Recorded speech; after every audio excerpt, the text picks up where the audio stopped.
This devotion is based on Psalm 66, and I've called this Making Praise Glorious because verse 1 says that. It says, make his praise glorious. And the question is, how do we do that? Well, we do that when we make it based on him, who he is, what he does. And unfortunately, because of the culture we live in, which is quite self-focused, self-centered, worship can tend to go that way. It can tend to only focus on how I'm feeling, who I am, what I'm doing. And those are relevant parts of worship. But if that's the end of it all, then that's not really worship at all. Worship is meant to be focused on God. And that's what's good about this psalm, is it says, let's focus on God and worship him. So as you read this psalm, just read through and reflect on how it's doing that, how it's calling you to make the praise glorious. Ask yourself how you should be praising him as you read this psalm, and then come to a place of expressing the personal sense of your praise based on something bigger.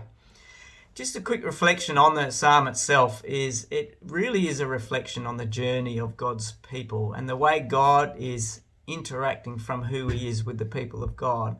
It does use expressions in the early parts like glorious and awesome and great and powerful. And then it starts to go from verse 6 into a bit of journey. Verse 6 says, he turned the sea into dry land, reflecting on the time where the sea was before them, the impossible, and times in our lives where God opens the way.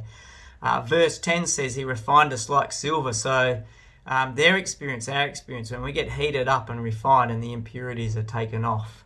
Verse 11 says we went through fire and water, those two experiences. Verse 13 says, I will come to your temple, the reflecting on the importance of coming before God and the attitude in which we come and the way we come. Then the last 5 verses are personal, and you can read that for yourself, but the focus is on God.